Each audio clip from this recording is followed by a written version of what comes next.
mu doon benn parce que c'est deux questions qui sont liées. Pastef mooy parti bi nga xam ne moom moo conquérir le pouvoir donte ba mu koy conquérir dissoudre nañ ko te loolu di wone rek doole ak capacité parti boobu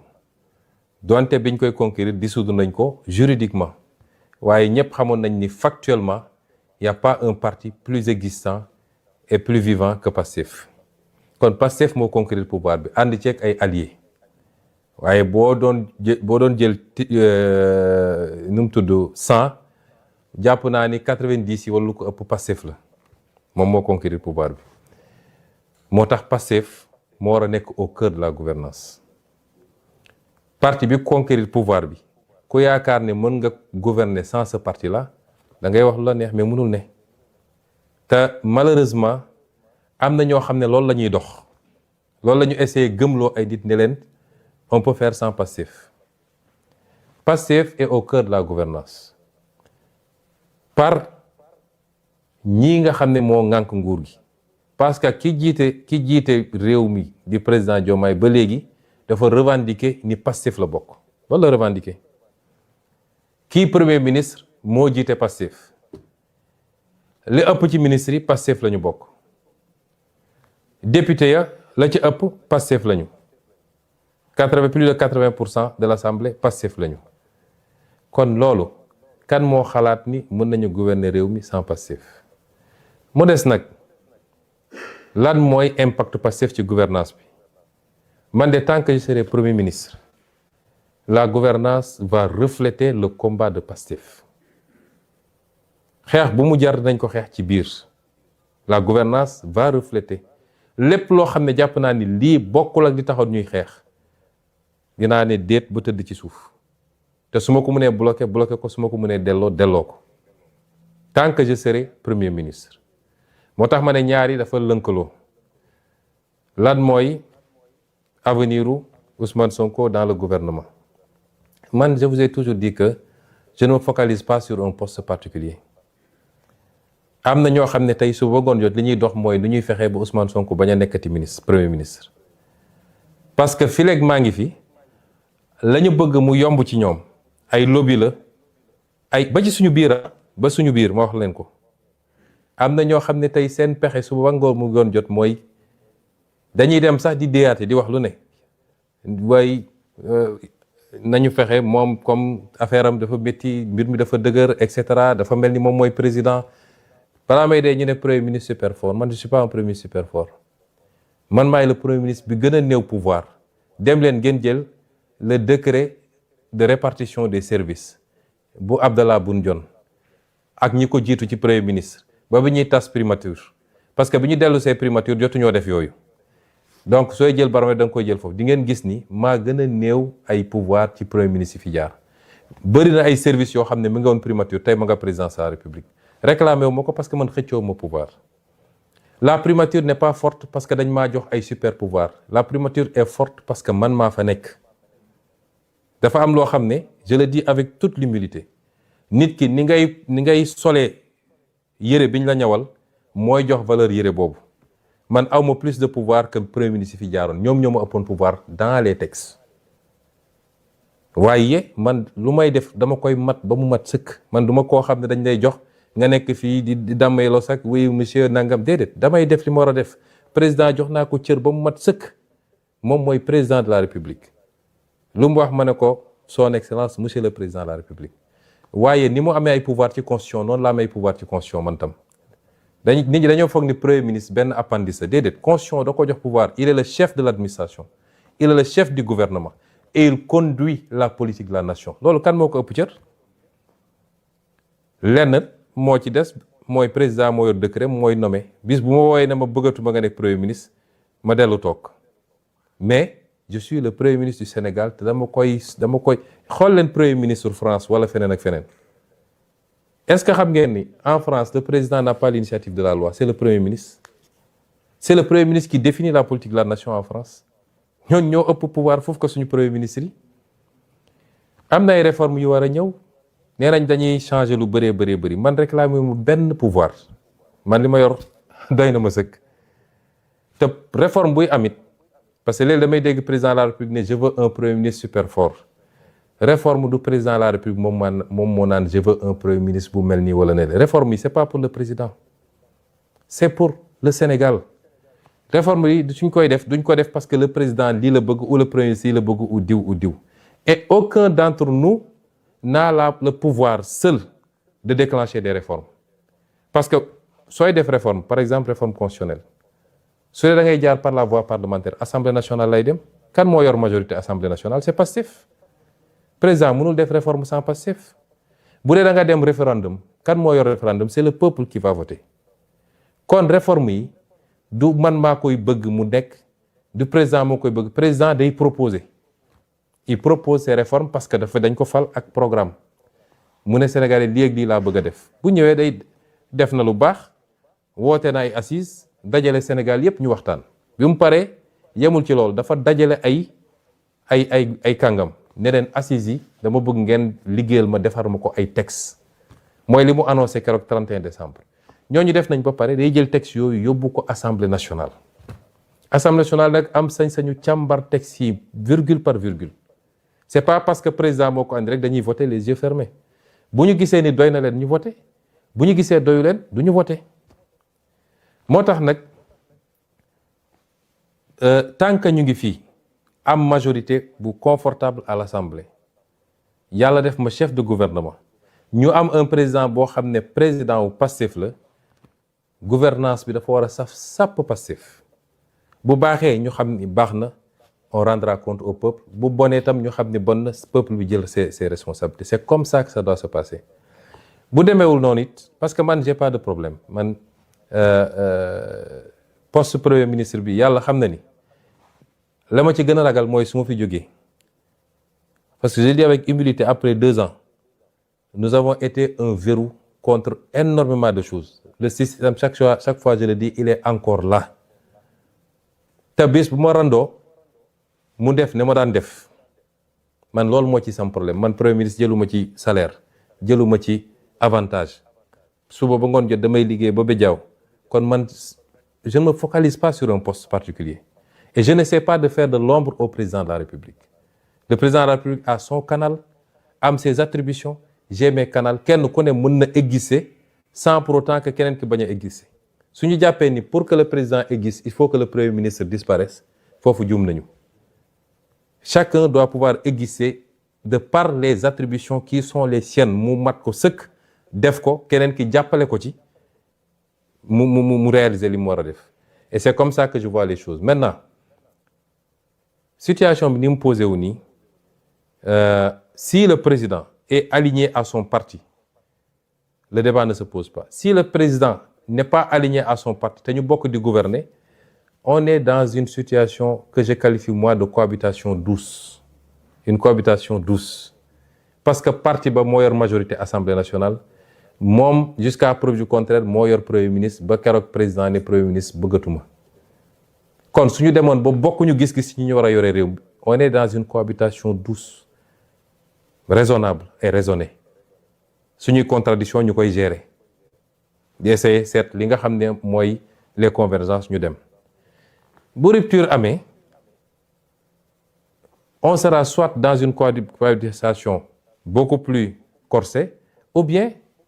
Pastef redevient un parti d'opposition Pastef amul problème ci lenn ci loolu mooy li ma wax rek à l'entame de mon propos Pastef est à l'aise dans sa posture dans la posture qui est la sienne parce que Pastef est quitte avec sa conscience fi mu waroon jaar ak ñëpp jaar na ko fa kon mon avenir dans le gouvernement n'est pas le plus important la ma ci ragal mooy conséquences dommageables yenn situation yi mën a am ci mandat bi nga xam ne c'est un mandat important ñu hérité d'un pays extrêmement difficile d'un héritage catastrophique ñu waroon takk suñu ndigg ñun ñëpp war a bañ a wone benn signe de dissension entre nous te population yi xaaruñu loolu ci ñun mais si on nous amène sur certains terrains on est obligé aussi de gérer parce que la ñu xeex ak l'intérêt de ce pays moo mag foofu suñu jëmm kenn ku nekk ci ñun moo xam président nga tudd lañ la woowee moo xam premier ministre lañ la woowee moo xam honorable député moo xam monsieur le maire la nga xam ne moo taxaw ñu xeex ba ay bakkan rot ci moo ëpp jëmm yooyu foofu moo ëpp sax république bi parce que république dafa war a nekk au service de cette vision et de cette cause pour qu'on réalise ce qu'on doit réaliser pour le peuple sénégalais ma jël question bi ci tegu.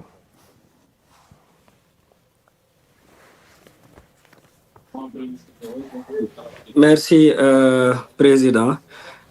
dañuy dem ci diaspora bi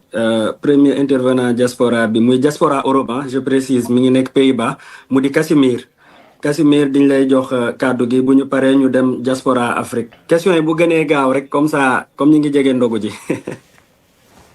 waaw bonjour monsieur le président.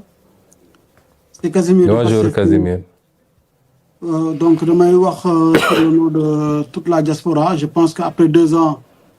au pouvoir diaspora bi war na am benn rencontre ak yow parce que nous sommes une diaspora de la contribution. D'où ma question suivante. Monsieur le président bi nga ñëwee Milan da nga def benn présentation presse plan de redressement économique et social ma jëloon ci kàddu di doon laaj est-ce que aujourd'hui le parti PASTEF mettre na en place un réseau boo xam ne ni les entrepreneurs patriotes de la diaspora dinañ mën a ñëw renforcer liggéey bi nga xam ne da ngeen koy def au niveau des presse de la presse du plan de redressement économique et social. Est-ce que am na ay canaux yoo xam ne ni dinañ ci mën a ñëw pour ñooñu teg ñu ci yoon ñu mën a jàppale le gouvernement ci liggéey bi nga xam ne ni dafay renforcer les PME ba nga xam ne ne jafe-jafe gerte yi duñ ko am parce que dina am des entrepreneurs assez solides pour accompagner le gouvernement dans cette politique-là di leen jaajëfal bu baax. jërëjëf Casimir ci laaj bi ñu ngi nuyu waa Europe yëpp dinañ fa ñëw bu sedd bi jeexee rek ndax man ñëwewuma seen sedd yooyu dinañ ñëw seet si leen ñu waxtaan bu baax incha allah di leen féliciter encore ci seen taxawaay ndax ñëpp xam nañ diaspora bi li ñu taxaw ci liggéey bi ak ci xeex bi ñu ngi leen ci dellu féliciter bu baax. di wax tamit ni question bi nga laaj dafa am solo mais importance bi ñu jox diaspora bi ñëpp xam ngeen ko moo tax président Diomaye dafa teel a wax ni dafa bëgg ñu instituer la journée de la diaspora muy une première pour jëmmal symboliser un peu l'importance qu'on accorde à cette diaspora là journée boobu amoon na je crois le 17 décembre muy une première secrétaire d'État au Sénégal de l'extérieur xam ngeen liggéey bi mu ciy def mu am solo aussi Amadou Chérif Diouf nga xam ne ci yéen la bokk gis nga mosuñoo am autant de responsables de la diaspora dans un gouvernement au Sénégal dans les responsabilités à toutes les responsabilités DG etc. loolu c'était pour montrer que vraiment la diaspora c'est pas seulement pour envoyer de l'argent mais compétence yaa ngi fii te war nañu mën a ñëw participer au développement de ce pays noonu lañ ko continuer soo seetloo sama communication conseil des ministres bi passé mercredi bii rek il y a 4 jours dama annoncé une initiative extrêmement importante pour la diaspora un fonds commun de placement immobilier pour la diaspora boo xam ne concept bu pare nañ leen convoquer yéen ñëpp wala ñëw seet si leen c'est un concept boo xam ne l'urbanisation du Sénégal à travers tout le Sénégal loolu rek mën na ko régler les 2200 milliards ou quelque chose comme ça qu'on envoie uniquement pour la consommation comment les orienter mën a continuer régler la question de la consommation tout en générant des actifs yoo xam ne dootoo leen sax soxla di envoyer après actifs yooyu mooy générer les revenus pour soutenir les parents loolu da nga koy booleeg li nga wax mooy liggéey bi tey nos priorités c'est l'élevage c'est les secteurs productifs diaspora bi comment faire pour ñu ñëw PME PMI nga wax nii le secrétaire d'État présenté na temps yii le plan de développement des PME PMI xam naa ne loolu ci jotaay yu mel ni dina xaw a jafe ñu développer yëpp bu baax a baax mais ci fan yi di ñëw y aura une grande offensive boo xam ne dinañ ñëw présenter leen des choses très concrètes su dee nag ci biir parti bi am na lu ma fi taxawal loo xam ne ci réunion bureau politique wax naa ko mettre en place benn kuréel boo xam ne liggéey nañ ci ak ñu bëri ñoo xam ne am nañ ci expérience parce que ñi doon gérer ay structures yoo xam ne ci loolu la jëm pour que ñu xool donte ñun njaaxaanaay la ñu tëddee nous sommes là pour tous les Sénégalais mais jàpp nañ ni war nañoo mën a am nu ñu organiser ba les militants et les militantes d'ici la diaspora qui veulent entreprendre parti bi teel leen détecter mën a recenser leur projet accompagner leen ci formation orienter leen fi ñu war a dem loolu am na lu ñu taxawal loo xam ne spécifiquement pour ça la au sein du parti ñi ci bokk mun naa leen lim ñu ci bëri ñi ngi doon gérer ci structure yu mel noonu te jours yi di ñëw xam naa wala semaines yi di ñëw yooyu yëpp bokk na ci initiative yu bees yoo xam ne dinañ ko présenter les militants et les militantes pour ñu xool ni ñoom ñu gën a mun a dugalee seen loxo ci liggéey bi parce que j'ai tendance à dire que nit mun na def lu ëpp foofu te yorul poste directeur ou directeur général ou ministre mun na def lu ëpp solo foofu dans la construction du développement te soxlawul titre bu ñu koy signer un mercredi du conseil des ministres yooyu la ñu war a gën a mun a yooyu la ñu bëgg gën a renforcer gën a promouvoir pour le bien de tout le monde ma jël donc la prochaine question.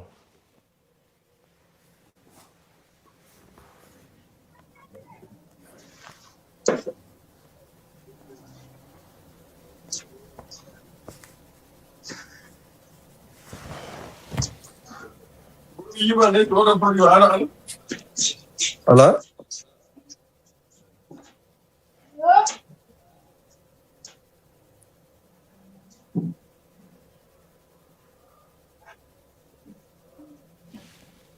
Diallo. Merci président. Merci président.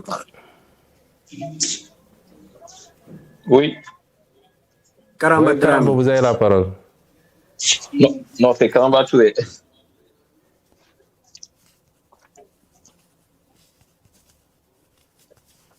Vous m'entendez? Oui, très bien. Oui. Bonsoir, Monsieur le Président. Bonsoir. Tout d'abord, je vous transmets la salutation de Sidiou. Je m'appelle Karamba Touré, membre de la cellule de communication au niveau du département de Sidiou. Alors, en tout cas, j'avais une question ici qui est déjà posée par, en tout cas, un intervenant. C'était concernant la vente des cartes de membres. Est-ce que maintenant, sinon, si vous me permettez, j'ai une autre question que je peux remplacer par la première question que j'avais. Allez-y, Karamba. Ok, merci, Monsieur le Président. Maintenant, Monsieur le Président, l'existence de la coalition Diomaye Président ne serait-il pas, en tout cas, une jurisprudence préjudiciable du parti? Que faut-il faire